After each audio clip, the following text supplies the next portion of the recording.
Welcome to VM Rayalaseema mother food vlogs. ఇవాళ శ్రీకృష్ణ జన్మాష్టమి సందర్భంగా పోహా లడ్డు చేస్తున్నారు అత్తమ్మ. ముందుగా అందరికీ శ్రీకృష్ణ జన్మాష్టమి శుభాకాంక్షలు.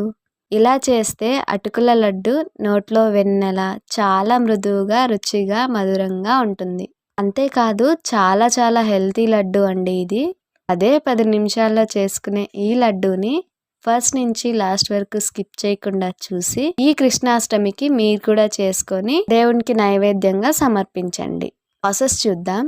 ఈ రెసిపీకి ముందుగా 2 కప్పుల అటుకులని డైరెక్ట్గా తీసుకోకుండా వాటిలో ఉన్న డస్ట్, వడ్ల పొట్టు లాంటివి లేకుండా శుభ్రం చేసుకొని ఒక ప్లేట్లోకి తీసుకోవాలి. రెసిపీలు అంత ఎక్కువ ఉండడం వల్ల ఫుల్ వీడియో లింక్ డిస్క్రిప్షన్లో ఇచ్చాము. ఈ లింక్ క్లిక్ చేసి మీరు కూడా ట్రై చేయండి. మీకు ఎలా వచ్చిందో మాకు కామెంట్ చేసి మమ్మల్ని సపోర్ట్ చేయండి.